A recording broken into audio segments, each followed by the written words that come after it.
The Keepers, a short story. It was Tuesday, an ordinary day.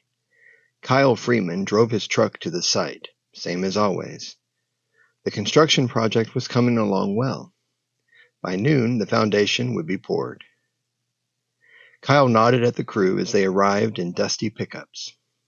Manuel, Jose, Billy, regulars all. They moved equipment into place, speaking in clipped phrases. Shovel here. Bring that trowel. Cement at 2. Kyle did a final check of the site blueprints. Everything ready. He gave the go-ahead. The cement trucks rumbled through the gate, metal drums spinning. The morning passed with the steady thunk of hammers, hiss of power tools. Warm sweat and the smell of fresh lumber filled the air.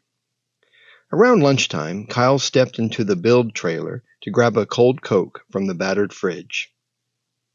That's when he noticed it. Something embedded in the dirt floor. A metal object, half buried. Curious, he pulled it up. It was a metal rod, edges curved and smooth, about a foot long. He turned it over in his hands, puzzled. From his years in construction, it looked hand-tooled, custom-made. But for what purpose? He shrugged and tossed it in his truck to examine later. The cement pour was starting soon. No other time to inspect it further. Work came first. But later that night, Kyle couldn't stop thinking about the strange rod. After dinner, he retrieved it from his truck and studied it under the workshop lamp. Yes, definitely handcrafted. The seamless metal unbroken along its twisting length. No manufacturer's marking or writing. Just a smooth, curved metal object for uncertain use. He buffed it with a soft cloth, watching the dull sheen emerge. How bizarre. What was this thing? A knock at the door broke his reverie. It was Mark, the neighbor kid. Hey, Kyle, can I grab a tool from your shed? Gotta fix my bike. Sure thing. Kyle set the metal rod down on the workbench. What do you need? Mark never made it to the shed, because just then the rod began to glow. A soft red-orange pulsing emerged from within its curved lines, like something heating from the inside. The two men froze, staring. Kyle snatched the rod off the table. It was growing warmer, the glow intensifying. Then the ends popped open. 2 razor-sharp pointed tips slid out from either side.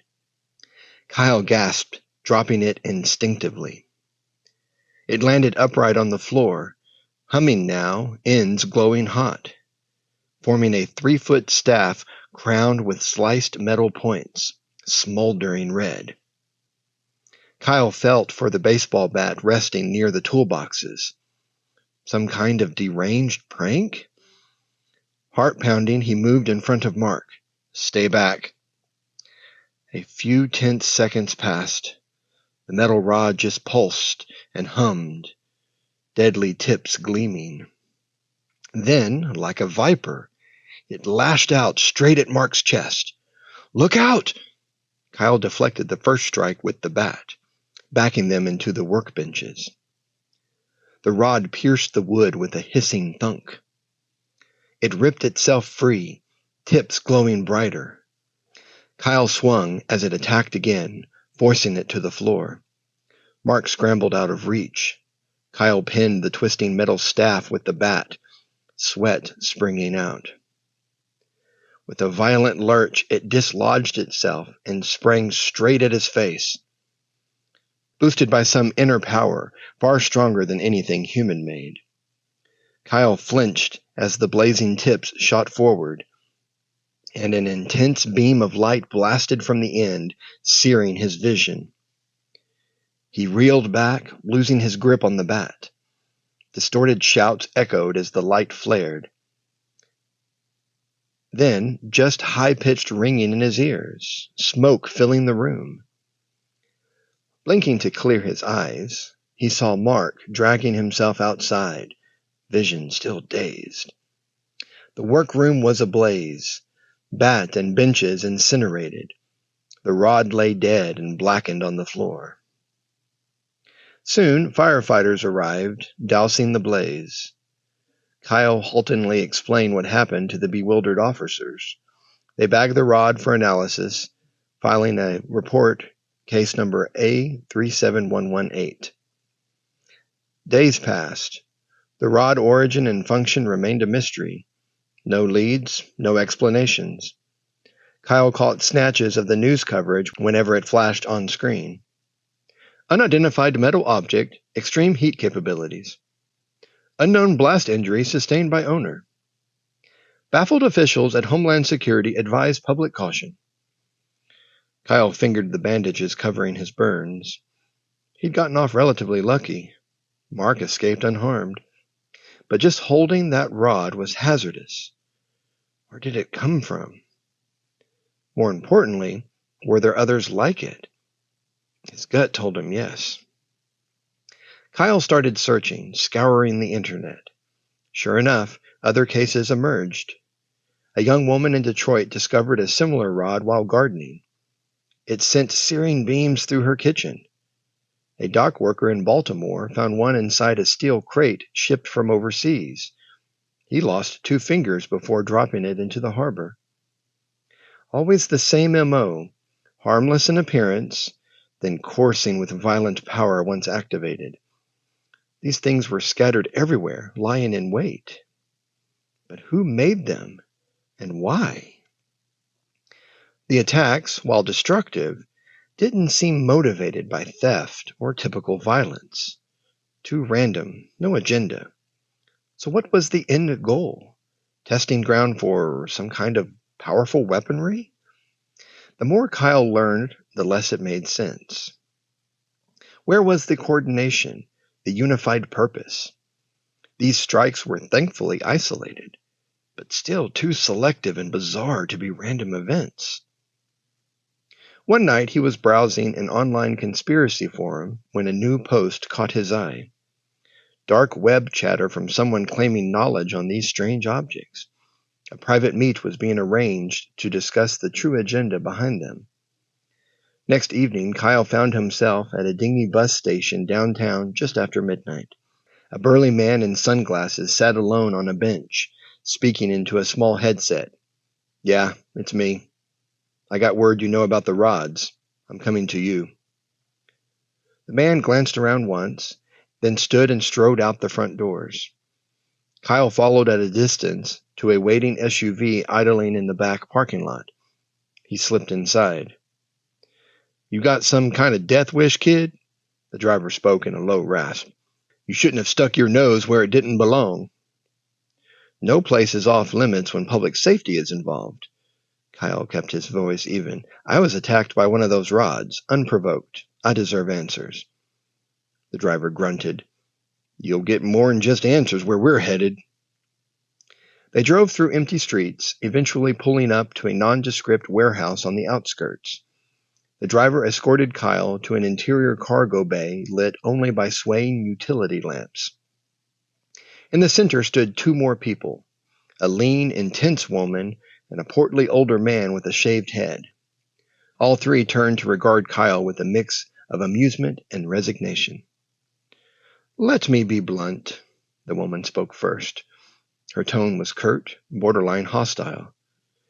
"You are about to learn mankind's most guarded secret, one that will shatter every notion you hold about reality. Are you prepared for that gravity?" Kyle hesitated and gave a resolute nod. "I want the truth." The woman's jaw tightened. "Very well. The devices you've encountered aren't just random novelty items made by some maniac designer. They're called proctors, sentinels designed to identify candidates like yourself, those who glimpsed their existential threat and began asking the right questions. A worldwide network of those proctors are always deployed, functioning as our initial screening process." "But screening for what?" Kyle pressed. "Some kind of covert group?" Not just any group. The woman's eyes flashed. An ancient league of protectors, dedicated to defending this planet from extraterrestrial hostilities. Humanity's final line of defense against alien incursions, determined to conquer or annihilate us. The words seemed to suck the air right from Kyle's lungs. Out of 1,000 explanations he might have envisioned, this was not one of them. You're serious? He stared around at their steely expressions. You're saying there's some kind of alien invasion threat, and you're the ones trying to stop it? The bald man cut in, a hoarse whisper. Not potential. Ongoing. It's already happening all around us. Kyle shook his head, mind reeling. That's insane. How is any of that possible? We've never encountered... False, the burly driver rumbled. Maybe you ain't seen the evidence firsthand, but our brotherhood has been facing this exact crisis for millennia. The woman adjusted her stance, eyes boring into him. This is your choice to make, Kyle Freeman. Walk away, return to blissful ignorance of the larger reality around you, or become one of the keepers, those sworn to face the alien terror head on, no matter the sacrifice. It's a path of no return. Kyle felt his throat go dry. This delved far beyond mere conspiracy, sailing straight into extraterrestrial fringe territory. Except their grim demeanors radiated an intensity too primal to fake. Logic warred with disbelief. What was the rational response to news like this? He drew a steadying breath. Only one way to get real answers. Tell me more about these alien incursions. What form do they take? The bald man's head bobbed once. Many forms. Some assimilate into everyday society, watching and manipulating from within. Infiltrators seizing control through positions of influence. Others pierce our realm in cloaked ships, abducting subjects for experiments beyond comprehension. He shuddered. And sometimes their direct assaults are more overt, like the beast that descended on Phoenix 6 years ago. Kyle frowned. What happened in Phoenix? The woman answered grimly. Just after dusk, horrific creatures began raining down without warning. Armored reptilian quadrupeds with acid for blood. They spilled across the city, flanked by towering tripod machines blasting plasma whips all around. The memory turned her eyes hollow. Buildings turned to molten slag. Tanks and jets incinerated before they could engage. For one long night, hell itself fell on the southwest. Kyle gaped in muted shock. My God, we never heard anything about an attack like that on the news? The woman shook her head wearily. That's because it never occurred. We had advanced intel thanks to an intercepted data file, and were able to neutralize the invasion through occult methods before it breached the terrestrial realm, though at great cost. Our brotherhood is versed in systems of power and energy manipulation, the driver clarified, means of psychically accessing higher orders of reality, matched against the cosmic forces behind alien aggression, an infinite war spanning planes of existence. Kyle swallowed dryly. Part of him recognized the rational holes in this astounding narrative, but a deeper instinct said they believed this alien conspiracy completely, and if but a fraction of it proved true... All right, he finally said. I'm listening. What else is involved with being a keeper? What sort of practices and training? I need more tangible details. The woman's face hardened. Are you certain you want those answers? Once revealed, there is no upholding the illusion of a safe reality. Kyle drew himself upright, finally pushing past skepticism to face this threat head on. I'm already here. No more time for denial or avoidance. Show me the truth. 48 hours later, Kyle stood within a low-ceilinged concrete corridor, stripped to his boxer shorts. The three keepers regarded him impassively from outside a thick viewing window. Last chance to back out, the woman's voice crackled over the overhead speaker. Kyle shook his head, folding his arms as a chill ripped the air. Do it! The bald man keyed a sequence on a side panel. At once, bands of eerie reddish light began humming along the walls in patterns, oscillating faster. Kyle felt his pulse accelerate, hairs prickling upright. The crimson glow seemed to drill into his mind's core, loosening his physical shell from its inner essence. No, not just loosening, separating them entirely. His conscious awareness suddenly peeled free, like bark from bark. He gasped, yet still stood in bodily form, watching a ghostly outline glide upwards into the air. The chamber plunged into frigid blackness. Only a dim outline of his physical self remained, mouth agape in silent shock. His true self hovered in the disembodied astral state. Separated from the five senses, he could perceive the room as a mesh of electromagnetic fields and energy pulses. And beyond that, something vast and formless churning outside the barriers of this finite space. The voice of the bald keeper resonated from there. What you now inhabit is referred to as the psyche body, the deepest core of sentience, detached from its corporeal anchor.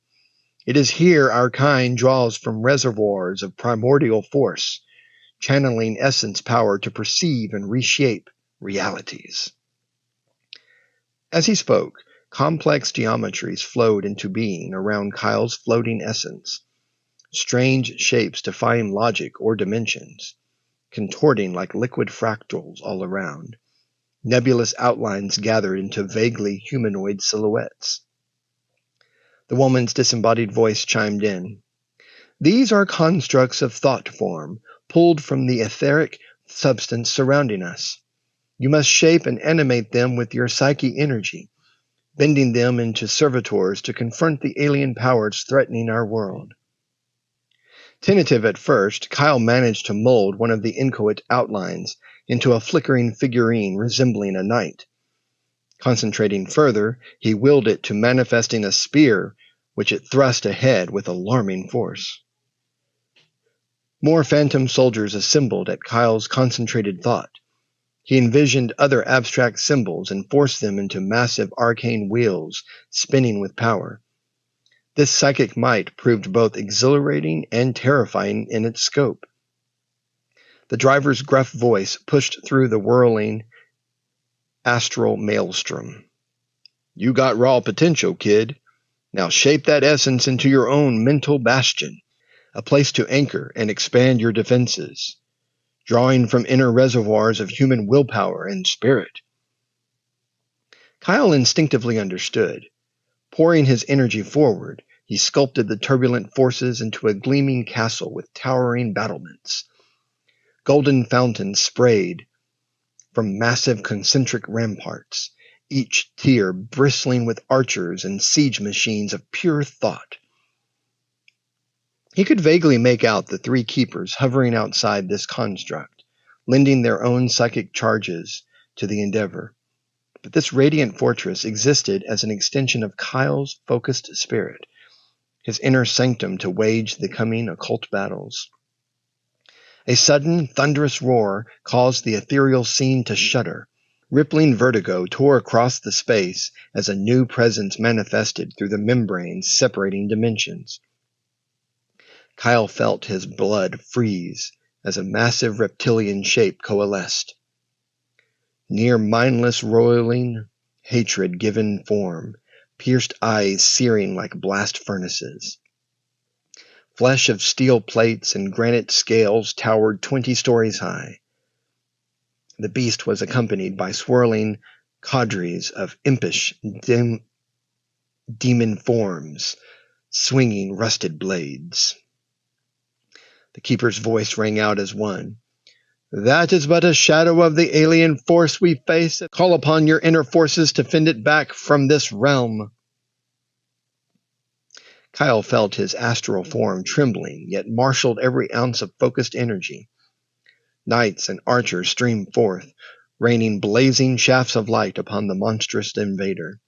His bastion forged beams of radiance into searing rays, defending against the onslaught. What ensued was a psychic maelstrom of clashing thought energies. Alien tyrant, churning flood and talon, against the solar blades and emerald lightning channeled from Kyle's essence. He poured every fiber of concentration into maintaining his towering refuge amid the arcane onslaught. In the end, his spirit warriors broke through, driving the titanic horror away in defeat. For a long moment, Kyle remained frozen in the silent aftermath. Then a hissing noise consumed the chamber, and he felt himself bombarded once more, this time with the returned sensations of his reawakened physical body. The woman pressed a control, and harsh white lights flickered on. Kyle blinked, finding himself slumped against the far wall of the chamber, sweat-drenched and utterly drained. "Congratulations!" The driver gripped his shoulder firmly through the window. "You passed the first trial. Welcome to the ranks of the Keepers." 3 days later, Kyle sat in his truck back at the construction site, lost in thought. The sounds of hammers and machinery resumed around him, but everything looked different, shimmering with unseen energies and deeper vibrations of the multidimensional planes. He probed into the fresh awareness that penetrated his senses. Impressions of spectral elementals and formless alien creatures seemed to drift just beyond his perception. As his mind awakened to these domains, new sights manifested only to dissipate in the ether. Thank you for watching. Subscribe for more stories.